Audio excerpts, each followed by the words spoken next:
on WBDR, Lantana, West Palm Beach, Lake Worth, Boca Raton, Delray, and all of the Palm Beaches. Always raw, always real.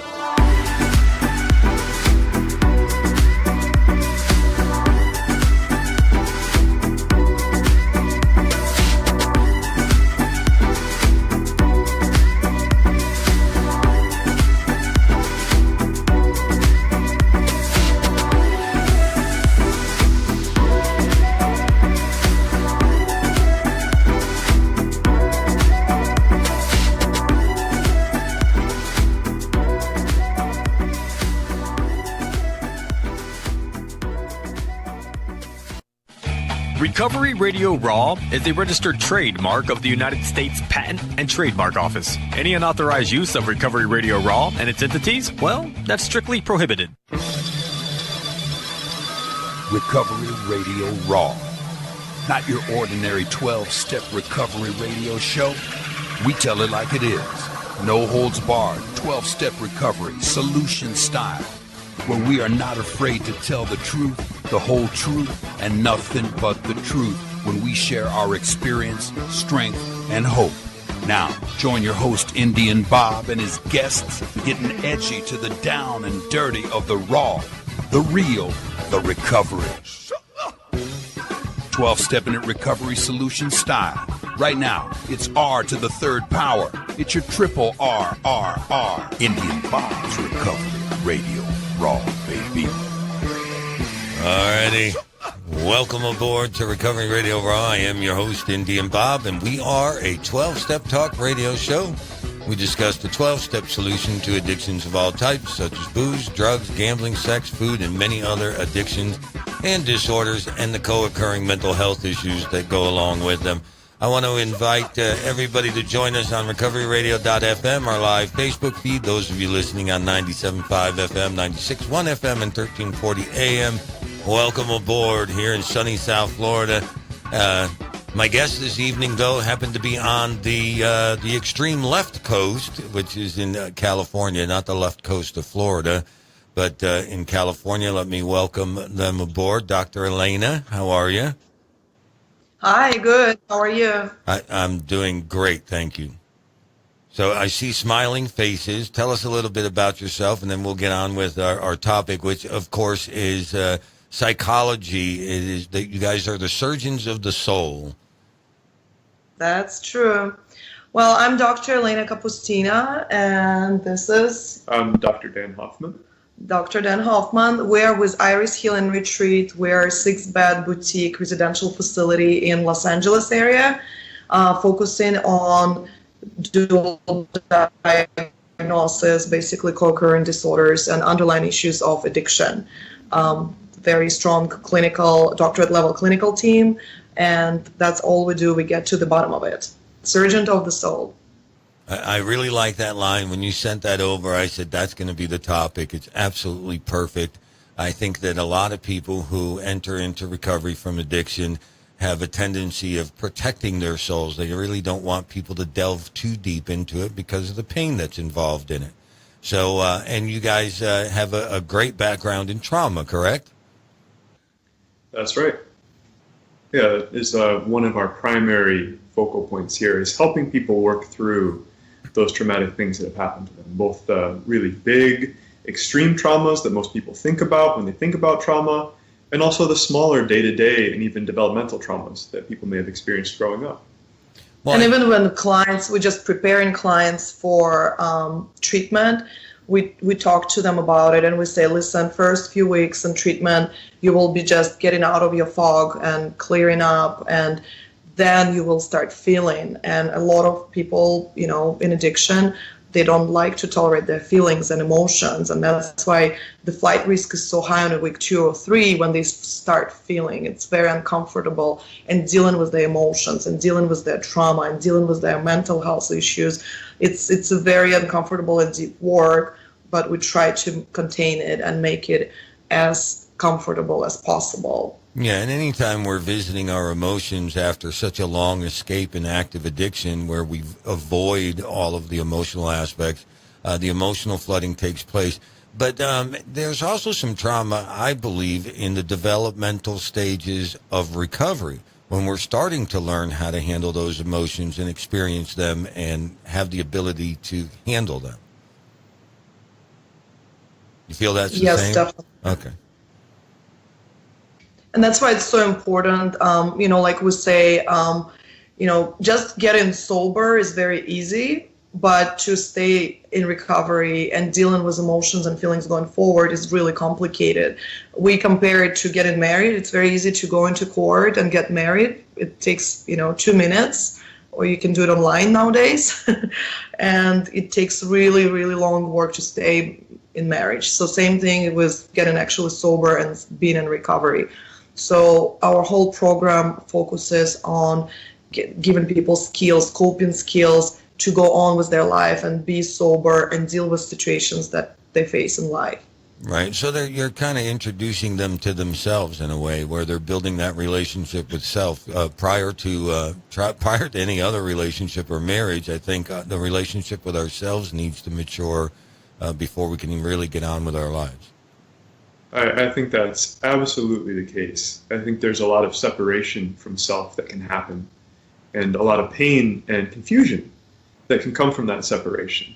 It's a sense of being lost. It may be easy to avoid the things that hurt, but I think when we do that, we start to get confused about why the things that are happening to us are happening, or why we're doing the things to ourselves in our lives that we're doing to ourselves.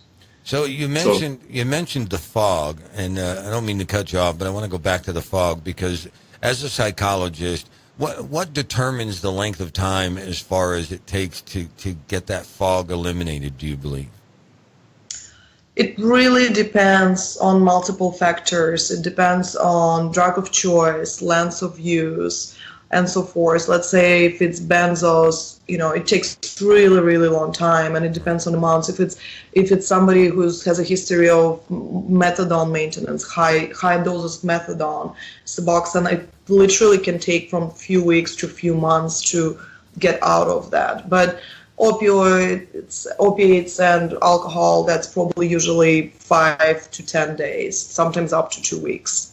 Right. So it really depends. And it's very important to do individualized treatment plan and individualized detox plan for each client, and also, not to overwhelm and not to flood them with too many groups, too much therapy, and kind of introduce them to emotions at a slower rate. We try to work with them and with their fog, considering their fog. Right. Do you ever use experiential therapy in the process to kind of make that balance exist instead of just groups, but also relating daily activities to therapy?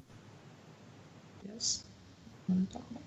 Yeah, there's a lot of groups that we do that really take things beyond cognitive approach to therapy that many people are familiar with into a more embodied and active approach to therapy, both in terms of psychodrama groups that are led by our clinical director, Dr. O'Mahony, as well as more somatically body-focused groups that really help people process the embodied impact of their trauma and the embodied impact of old unexpressed resentments and other emotions and pain. Mm-hmm. Right. Mindfulness, meditation, we use lots of exercise, yoga, we have art therapy, movement therapy, DBT. So all of these approaches combined, they can actually have really powerful result. Yeah, and mindfulness meditation is a very powerful tool to use, especially with people early in recovery.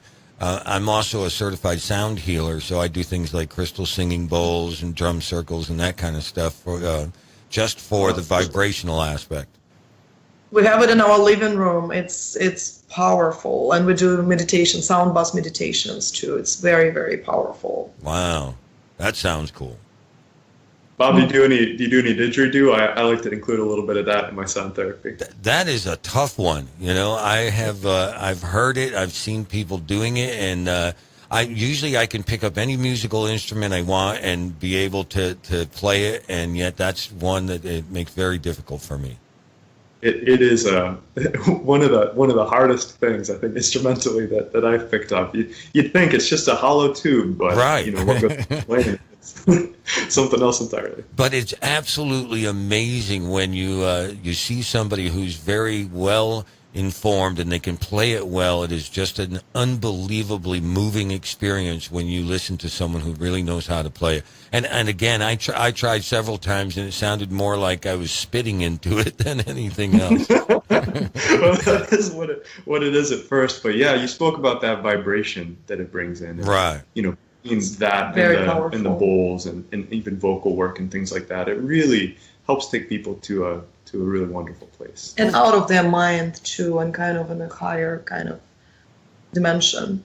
It is a higher plane of dimension. I don't think people understand that the vibrations apply to different chakras of the body and all the rest. So depending on what it is you're playing and the tone of it, it's going to affect a different area of your chakra in order to get you to the place you need to be. Yeah. Yeah, very interesting stuff. So you guys are, I figured it this way. I got to pick, and we may have you back another 3 or 4 times because based on all of the things that you do, I'd rather stick tonight, even though we're going to kind of digress every once in a while, and that's perfectly fine. But the trauma aspect of it and how you do that in several different ways, obviously.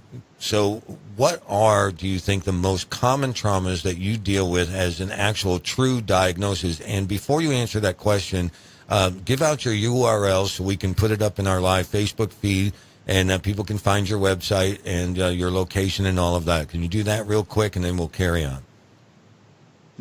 Do I message it to you? No, you can just say it in my... it's Iris, like a flower, irishealingretreat.com. irishealingretreat.com. All right, we'll go. Iris, like a flower, yes. Yeah, IRIS. Correct. Okay.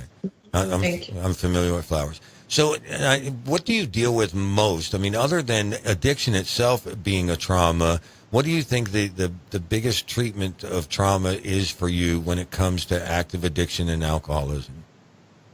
In our case, we deal with a lot of sex abuse, molestation, lots of victims of sex abuse. We had multiple clients with priest sex abuse, multiple male clients. So we can handle those cases really, really well. That's prevalence. And, grief is a huge one as well. Yeah, and in addition to, those sexual traumas, which people think of the big traumas, right? Those big impactful events that happen. We also work with a lot of little t trauma, developmental trauma. People who have been given consistently harmful messages in one way or another by their lives, who have internalized those messages, who need to do work to really reclaim the freedom to live in a more open way, to use that surgeons of the soul phrase, to remove those old poisonous messages so that the self can heal and become whole again. I call it the faulty core beliefs that we're told throughout our life. Things like you'll never amount to anything. You're nothing but an addict. You're this, you're that. And we take them on as the truth because we've heard them so many times. Exactly. You'll never be like your brother. You'll never be like me. You're trying to prove yourself. So. Right. And for me, it was the opposite. My dad left when I was 3 years old, so I grew up in a single-parent home, and I was told I was going to be just like him. And at 3, I didn't really comprehend who he was as a human being, let alone through my childhood years being told I was going to be just like that person. Yeah, so it's that poison when you take it in enough times, when somebody you trust or somebody who's a powerful person in your life is giving you that and feeding it to you, it does go in, and we make it a part of how we organize ourselves. And it takes work to remove that, right? Remove those messages. And I think that words tend to stick a lot longer than physical wounds. I believe that the emotional impact on us tends to stick with us for a much longer period of time. Yeah, we have this whole system that kind of learns who we are and learns about who we're supposed to be in the world, based on our relationships, and those emotional wounds that go in there. They really do. They become part of the neurology of the brain, and it takes a special kind of intervention to help reprogram those emotional, relational parts of the brain to be able to work in a more healthy way. It's so much easier to teach someone something new than to have them unlearn what they've learned for many, many years and what they believed in for so many years, and then relearn the new way. So it takes a lot of work. Yeah, and there's a positive way of empowering people to overcome that by redirecting them as opposed to getting them to remember. Or do you bring them back to those times, or do you start fresh with them? Well, I know personally, I don't like to just dredge up the past. Right. The past was painful, and it is what it is. What's important to me is what they're still carrying now in the present. So I always start from the point of, what are you still carrying with you now? Because the past is gone. The important thing is the impact. The important thing is what's still hanging out there, and helping to leave the past in the past, to let those things be where they belong. And to, sometimes we will do different interventions where somebody will speak to an empty chair that they imagine that person sitting in, where they get to speak to that person who gave them the bad messages, the person who put those thoughts in, and give them back, and be able to get angry in the present moment, to let that anger out so that they can move towards really letting it go. And acceptance of the past. Yeah, and the acceptance is always the difficult part, and particularly for early recovery. It's hard to let go of things that justify and rationalize our use. And I know for me, I went into a treatment center, and I really thought my life was over, not realizing that my life was over prior to making that decision. But I thought that the substances, my perceived solution for me in my life, was gone, and now what was I going to do with me? Mm-hmm. So a difficult spot to be in when it comes to early recovery. So it's important to, I always tell people this, 12-step recovery is not the only way to get clean and sober, that some of us need outside help, and that usually involves a psychologist, a psychiatrist, a therapist, a counselor, whatever the case may be, depending on what your emotional needs are. And apparently you run the gamut on that. Yes. Absolutely. And what's really great about us, too, is that we really do individualize how we work with people. There are our groups that we have, but as far as working with each individual, we're really looking for what it is for them, that's keeping them stuck. What it is from our, therapeutic perspective, what it is within them that is kind of underneath that, the solution, what's underneath their using whatever substance. And we always review, we had quite a few clients who went through multiple treatments, and they would get worse and worse and worse, and we had very difficult cases, and we always review what worked, what didn't work in the past, why it didn't work. And we kind of get to the bottom of those issues and why it wasn't resolved in prior treatments and how can we resolve it. And we have really, really high success rate with those cases. So far, almost 90% of our clients are sober, thanks God. But it's very, very important to get to the bottom of it. And some people hide it so deep, and they're so unwilling to go down there and get all this junk out and deal with it. So it takes a lot of work and encouragement and motivation and, therapy and also it's very important. The after treatment plan is as important as treatment. So we start working on after treatment plan right away, because if people just get out of treatment without proper support for aftercare, that's how most overdoses actually happen. So it's very important to kind of tell them that it's a first step, but this is work in progress and you need to work on it for quite a long time. Yeah, I really believe that I have successful long-term recovery because I did that. I actually was in treatment for 110 days, and then I also saw my therapist for 6 months after I left the treatment center. So I really believe that by getting it, because I was one of those tough cases where I'm a tough guy, you are not getting to my insides, and mostly out of fear of being judged, or you won't like me, or if you knew the things I did, you wouldn't love me. And again, those faulty core beliefs that we have and that have been instilled within our ears. Some of us, like you said, I like what you said, is that here's my firm belief is that it's easy enough to treat the addiction. It's more important to treat the individual. And that's where I guess that the most important part of it for me is, because all of us have some commonalities, but at the same time, those emotional wounds can be very, very different and very deep. Mm-hmm.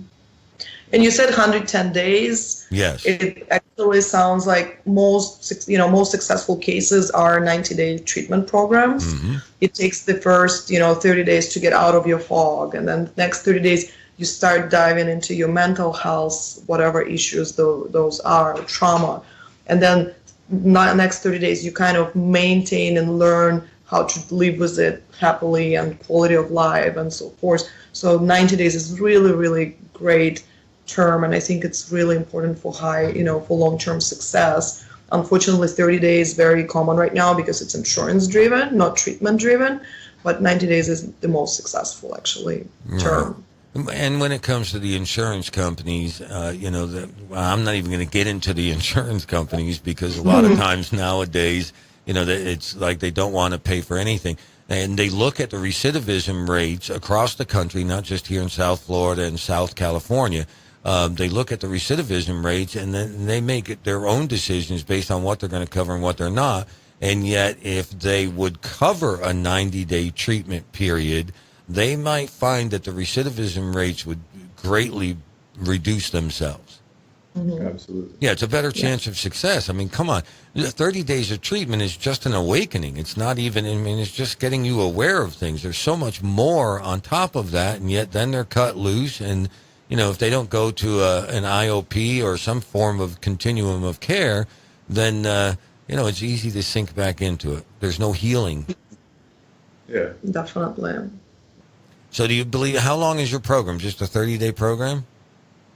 Well, we try, it's 30 to 90. Our average stay is probably 45 to 60 days. Okay. But, we try to we have a couple of cases that stay 90 days with us, but most of them 45 to 60, and it's mainly financials or insurance driven. But we try to work with people as much as we can to prolong their stay.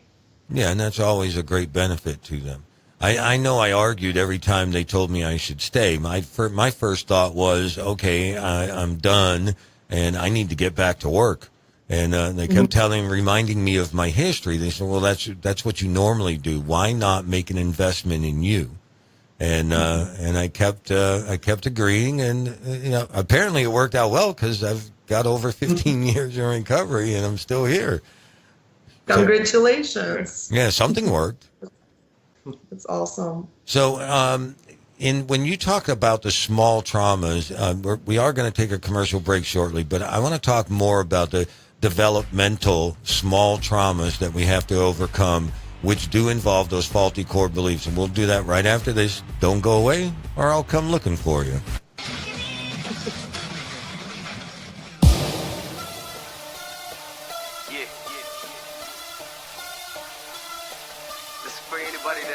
Lost hope along the way.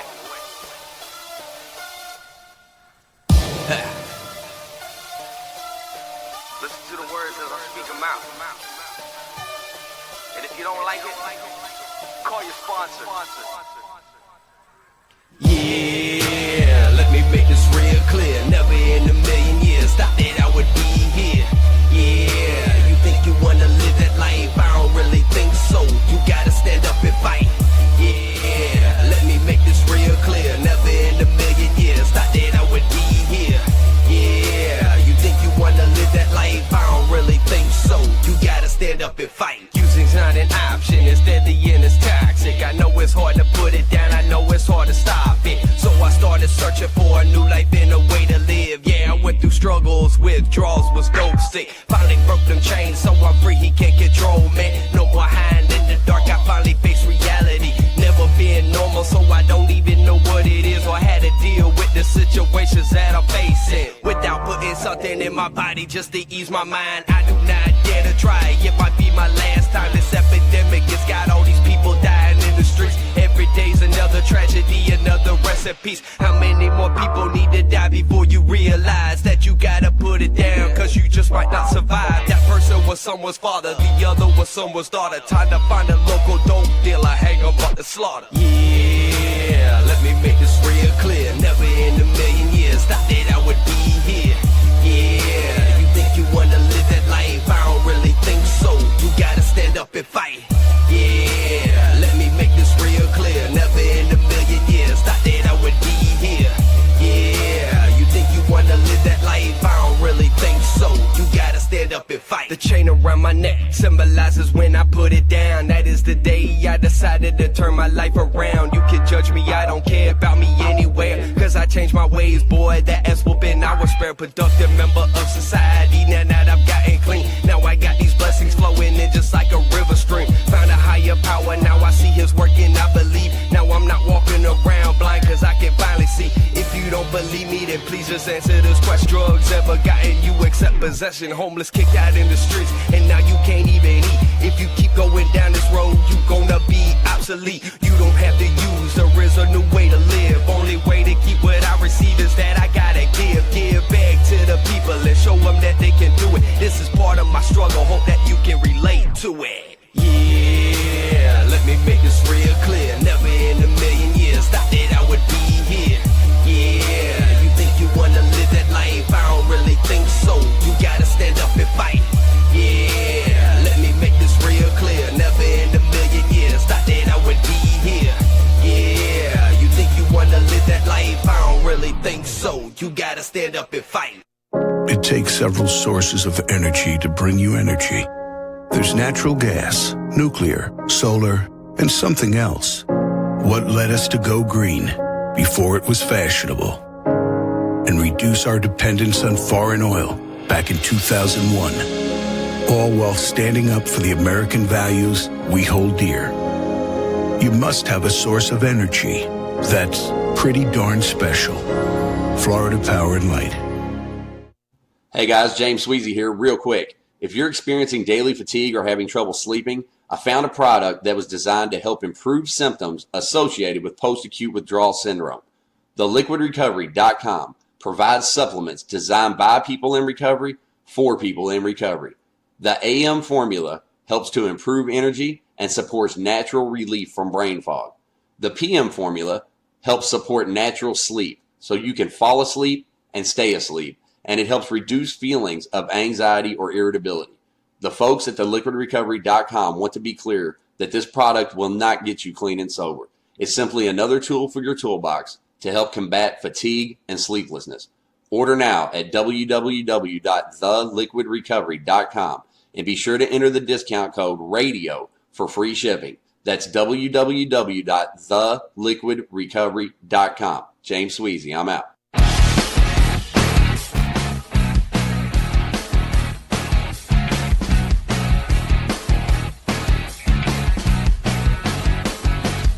Welcome back to Recovery Radio Raw. Give us a call at 844-INDNBOB, 844-463-6262. And now, the voice of recovery, Indian Bob. Yeah, that's right. You're back with Recovery Radio Raw. I am your host, Indian Bob. I got news for you. I am not the voice of recovery. I am the voices of recovery.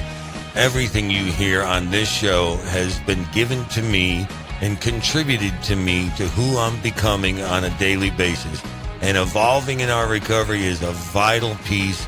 I have two great guests on the show this evening that are talking about how you can evolve, especially when it comes to not just your addiction and finding recovery, but your own, I don't like mental health. I prefer brain health, to get your brain healthy again, to feel the feelings, to reach down in and heal from all of the things that we've had to,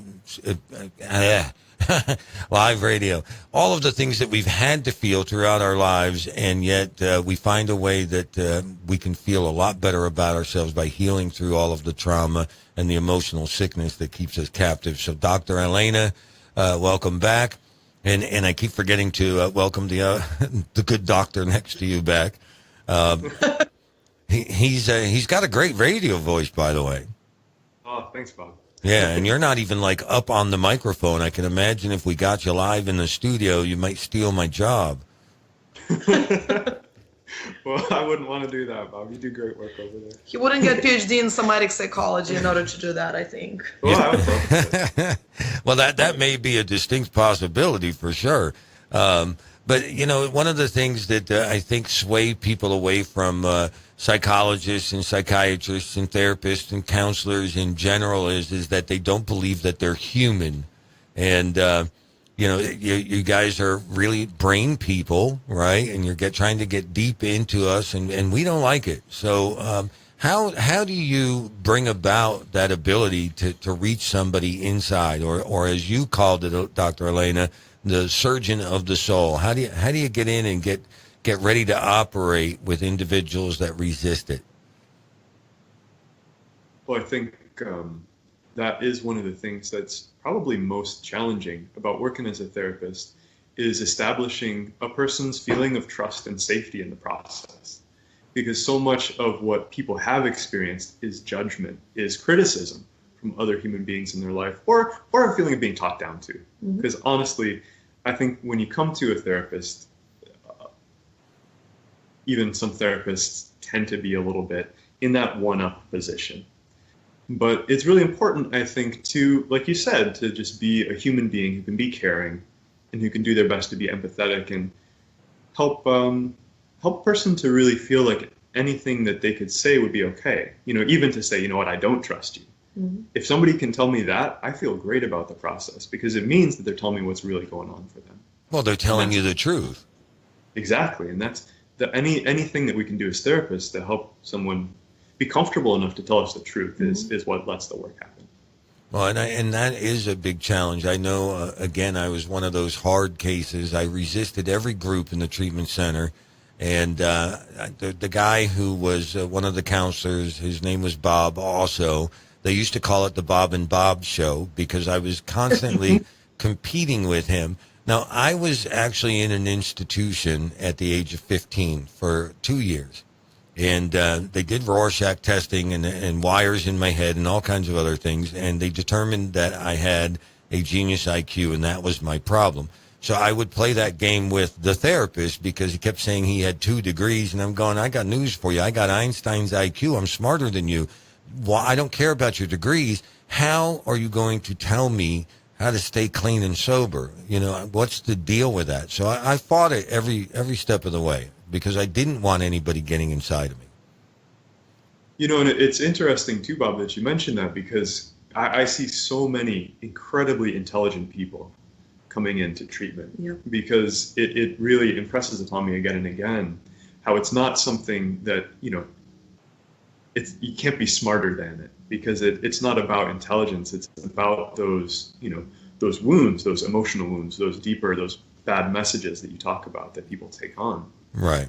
And I thought I could rewrite the program. I thought, you know what, they have this all wrong. They're in the wrong place. The numbers are out of line, the whole 9 yards. And my intelligence was actually my largest detriment. It was difficult. Yeah. So at some point, what do you think about that? Intelligence being the detriment. I mean, there is something that for any kind of therapy to work, any kind of group, any kind of process, it takes a little bit of a risk in allowing yourself to buy into it, and allowing yourself to say, okay, well, what I've been doing so far, you know, the things that I've already known, the ways that I've already made sense of the world aren't quite working for me. So can I give myself a chance to try out a very different perspective, and to not try to fit it into the old boxes that, you know, have kept me in the relationship to the world that I've had up to this point. So I think a lot of the times that intelligence, as sharp as it can be, is limited because it's based on the experiences that it's already had. And so having the willingness to open up and have new experiences as an intelligent person is even going to help you go further. Because once you open up to those new experiences, you're going to be able to integrate them very quickly into a new understanding.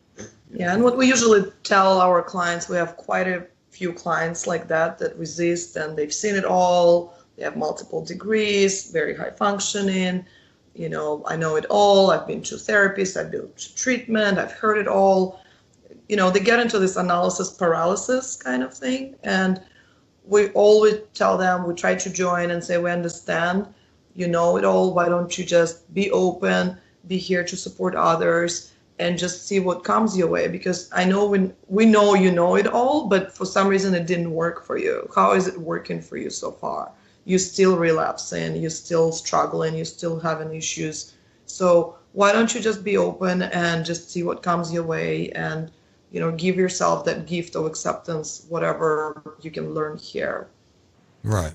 And I think it's a combination of willingness and open-mindedness. Because without the open mind, we're absolutely going to rely on our intellect. Yes. Yeah, it makes it very challenging.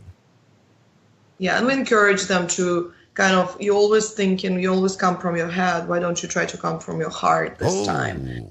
And our program is based on, our foundation is spirituality, connection to self and others on a deeper level. So we encourage to open your heart and see how it can work differently for you this time.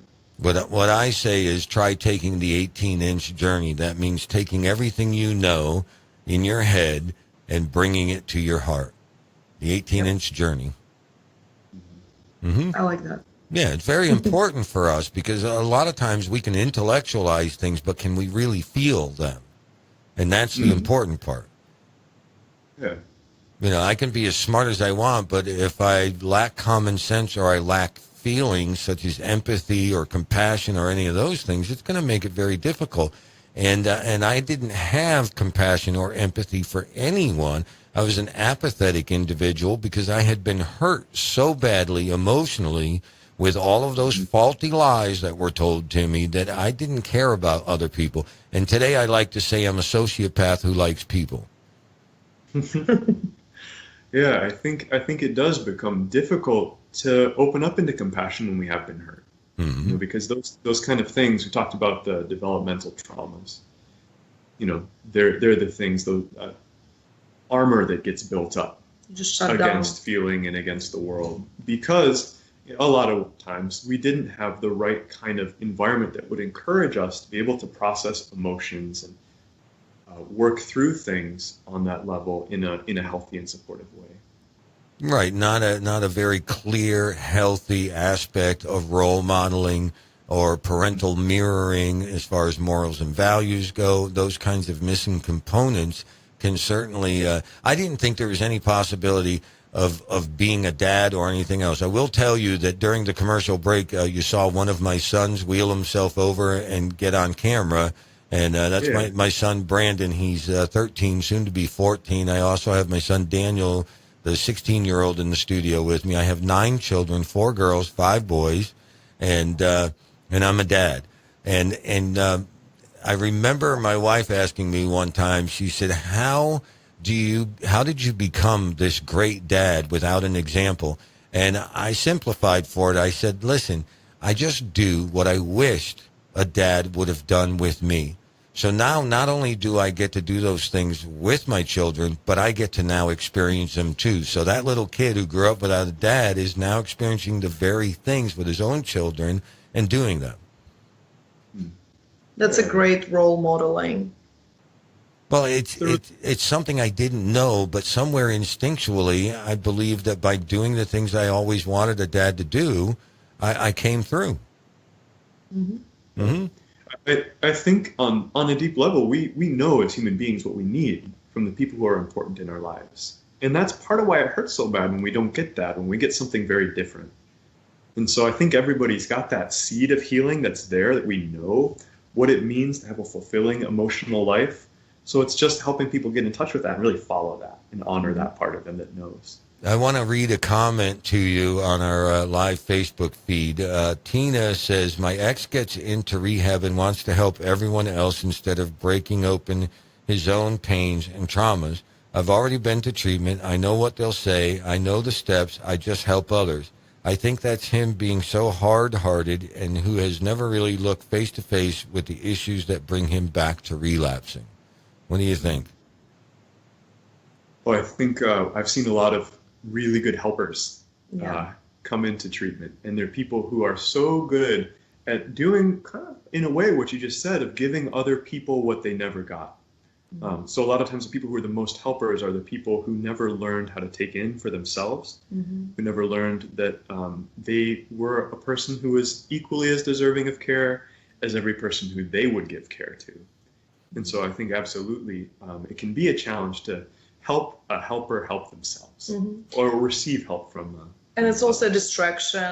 They don't feel like they deserve to help themselves, so they feel like, let's just get this distraction, and I'll help others, and that will make myself feel better. One of those people who try to save everyone without taking care of themselves and dealing with their own issues. I have news for you. That was me. I was in treatment. We came back to do a men's group while the women went out to their women's meeting at the clubhouse. And I walked into the room, and there was a piece of paper and a pencil on everybody's chair. And my first thought is, oh, here we go again. And we're going to write our life story or some dumb thing. And it was a very simple exercise. We were to write down the name of the individual who we thought would save our life in that room, in that group. There were 16 people. 14 of them picked me. And and of course, I picked someone other than me, and somebody else picked somebody other than me. But when the counselor heard that, he said, wow, that's really great, Bob. And I said, yeah, man, 14 people think I can save their lives. I must be doing really good. And he said, that is something to be proud of, but let me give you a little tidbit. He says, if you're spending so much time helping other people, what are you doing to help yourself? And I was actually angry by that, because he took away my thunder and pretty much said I need to start dealing with me. Yeah. So codependency, I mean, there's a lot of terms that we can use as far as that goes. But I like what you said is that for me, it was about helping people, made me feel a little bit better about myself, that I actually had some capabilities. And it's more about those faulty core beliefs. You'll never amount to anything. You'll never be smart enough. And yet I had this ability to solve other people's problems, just not my own. So deep within me, I thought I was at least accomplished enough to be able to help other people. Yeah, we usually say, what are you trying to prove? Whose approval are you trying to get? Is it your father that you never had, or somebody else? You're trying to, prove yourself and kind of get somebody's approval and please others. Mm-hmm. And that's very accurate, because the bottom line is that the very person that I had always been seeking approval of was the one that was telling me the lies. Yeah. So right on point. And I think a lot of times, that discovery isn't so hurtful when you start to think about it, because we become overachievers. We try to overaccomplish things. We also set very high expectations on ourselves instead of lowering those expectations a little at a time so that we can actually improve and grow. And I think you really nailed it there. There's a lot of people that can identify with that, without a doubt. Definitely. So it's a rough road you guys have dealing with people like us. And Brandon, are you? What's that? And we love it. I know, I do too. I actually employed with a treatment center down here. I'm the director of community relations for comprehensive wellness centers. And my main goal is to build relationships with people like you guys, because you never know. We might need to send somebody out to California for real dual diagnosis. Right? Yeah. Bring them on. It's wonderful to be able to go someplace that's a little bit away from the context that someone has known themselves in for such a long time, to get away and really experience themselves newly in that new place, in that new context. And also not to have, all this addiction network around your familiar places, such as drug dealers and your pharmacists and so forth. So it's actually very good sometimes to get away from the house and from codependent relationships and enablers around you. Yeah, I've done a lot of shows on enabling to educate the family, because a lot of families don't understand, and especially people that are in relationships, husband, wife. You mentioned marriage early on, and I see a lot of that. As a matter of fact, Tina just put in a comment again. She said he's in jail because he broke our no contact order, and I begged the judge to court order him to go to a long-term rehab and get help using dual diagnosis. So, look, you might even have a client right there. And Tina, we did put the website into the Facebook feed, so if you like, you just go on and click on that URL, the link to their website, and you can get all the information you need about them. You might be able to help. Look at that. You might have a patient. So, the beauty... We need to find a bed. I'm sorry? We need to find a bed now. Well, that's always good news, though. Of course. She says she will for real. She's going to actually go onto your website. So, anytime you need another bed, that means you're doing something right. We try. Yeah. Now, do you do couples also? We don't take couples in treatment together. So what we suggest, we can put them in rehabs close by, and we would provide family and couple sessions a couple times a week together with them. But otherwise, we don't recommend clinically. It's not a good idea for couples to go to treatment together. I agree 100%. Do you do family work, though, also? Like, say the husband or her ex happens to be in the facility and she needs to start learning how to maybe not enable and codependent tactics and all of that? We do a lot of family work. It's one of our conditions, kind of, that when you come to treatment, the whole family has to commit. Whether it's parents, husband, wife, sometimes there's toxic relationship with sister or brother. We don't start it right away. We like to start it towards the end of the first 30 days, because first 30 days the person needs to focus on themselves. And then we get into family work, and I literally spend probably as much time as talking to families as with the clients here. We do family sessions, we do family groups. We believe it's a family system problem. The addiction is a family system problem, so we have to look at it from the family system perspective. Absolutely, I agree. As an interventionist, I do the family assessments and all the rest. It's not just a family disease, it's a societal disease, it's a community disease, and it holds no prejudices. There's that stigma that's attached to addiction that, it's people in the projects and low income and all the rest of it. And I got news for you. It's nowhere near that. Addiction's changed its face many times over the decades, and it definitely has no prejudices. It comes from every walk of life.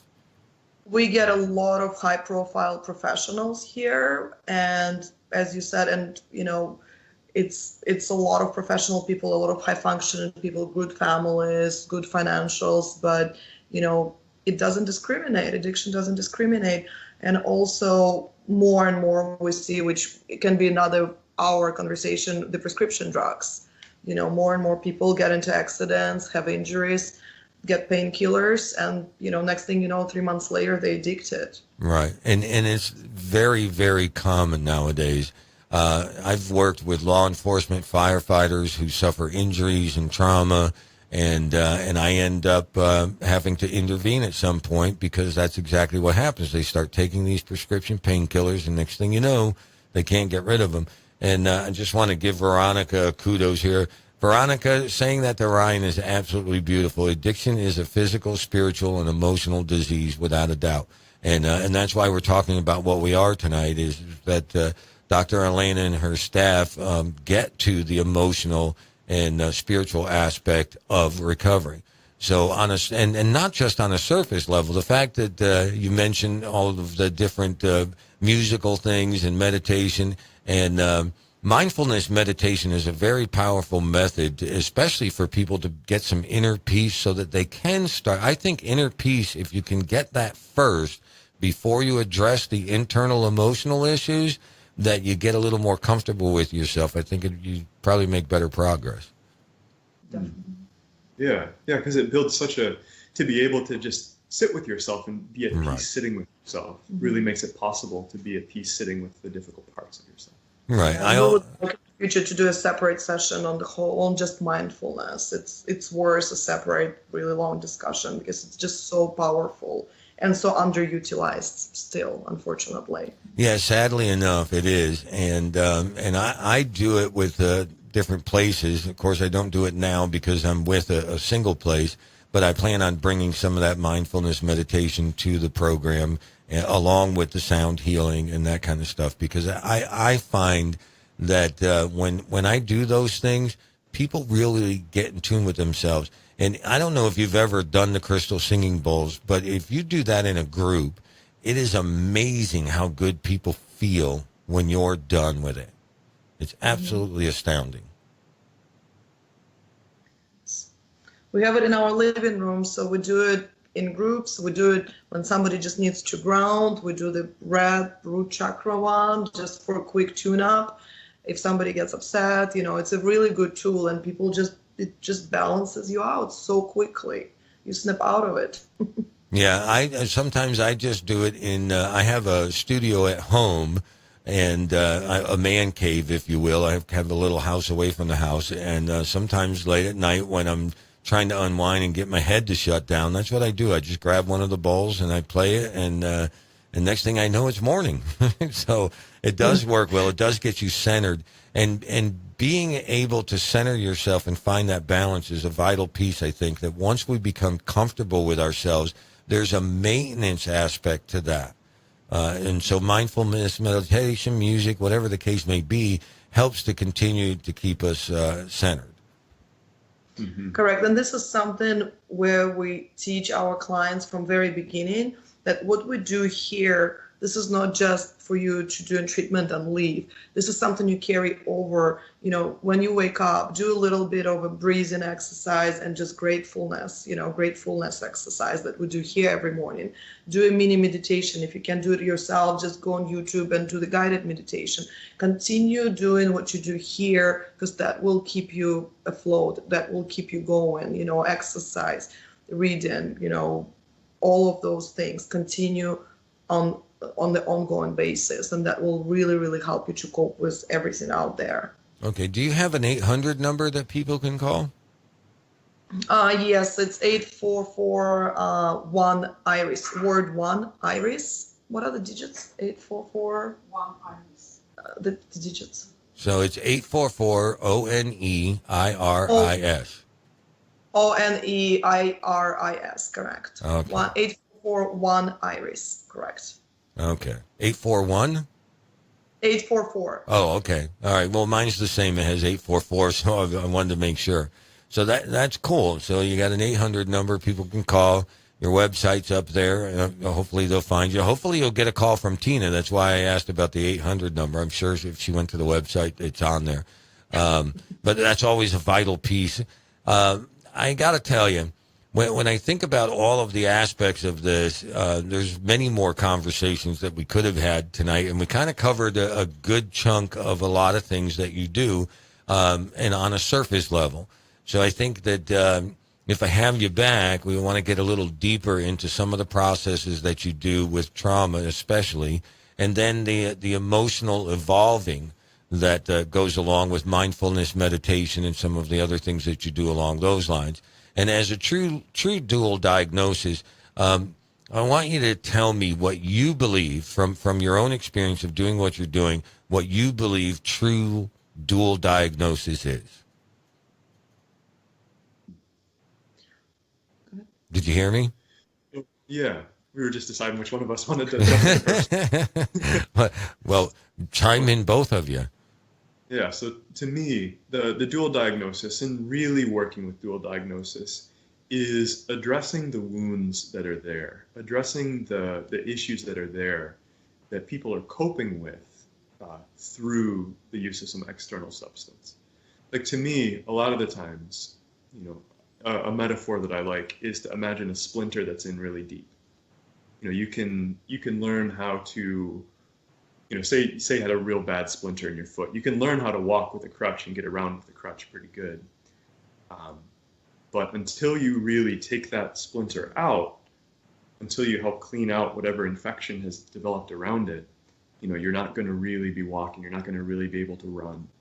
So to me, true dual diagnosis is addressing those deep splinters, helping to heal those deep the faulty core beliefs you mentioned, and even the impacts of trauma, both mentally and on the body, so that people have the freedom to move through their life and to run, to play, to dance, and not only to have to just kind of find their way along with the crutch. And in addition to that, true dual diagnosis also to come up with correct diagnosis and correct medications. That's a big part of a program. We have heard here, and they're not bipolar. They were just using meth too much, or alcohol. That's why all the ups and downs. They were never supposed to be on that lithium, and especially on that high dose. That's what made them suicidal. That person is not even depressed. They have something else. They have, sometimes it's personality, disorder. Sometimes it's trauma. In most cases, it's some type of a trauma. So getting to the bottom of it, first we clean, they're getting out of fog, as we say. And then after probably 2-3 weeks, when they clean and sober, we do full psychological and psychiatric evaluation on top of the initial one. When we actually get to the bottom, is it true bipolar? Is it true depression? What is it? Let's try to medicate them properly if they even need medications. In most cases, once they clean and sober, they didn't even need any medications. So this is really, really important to get to the correct diagnosis. Well, and I believe that's very true, especially once the substances are removed. And I'm always in favor of no medication until a real assessment can be done. And I think on the psychological level, it gets much deeper than, say, a therapist does. I think it's a whole different ballgame when it comes to a psychologist doing that kind of assessment on an individual. And sometimes you do have to experiment a little bit with different medications to see if that's actually the issue or not, especially when it becomes to, like, bipolar and manic depressive are kind of borderline mental health issues, or brain health issues, if you will. And there could be some confusion in there. Same thing with like ADHD and some of the other stuff that everybody's so quick to diagnose. Yep.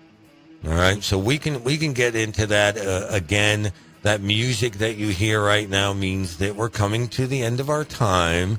And I'll bet you're surprised how fast an hour goes, huh? It did. Sure, yes. Yeah. It doesn't take long. Dr. Elena, I will be reaching out to you probably tomorrow or Monday at the latest, and let's see what we can do to put together another show and maybe get a little deeper into what you do. I just took a poll on Facebook asking if anybody would like me to do a Crystal Singing Bowl meditation show tomorrow night, and apparently I'm getting a lot of yeses. So I may change it up and do a meditation thing live on the radio tomorrow night. That's great. We'll put it on Big TV here. Well, there you go. I'll send you the link to the radio show so that you can put it up on your website, and you can be able to watch it and see what you did live and in person. I want to thank you for joining me. I want to thank all of you joining me on recoveryradio.fm, 97.5 FM, 96.1 FM, 1340 AM here in the Palm Beaches. I'm Indian Bob. I'm out.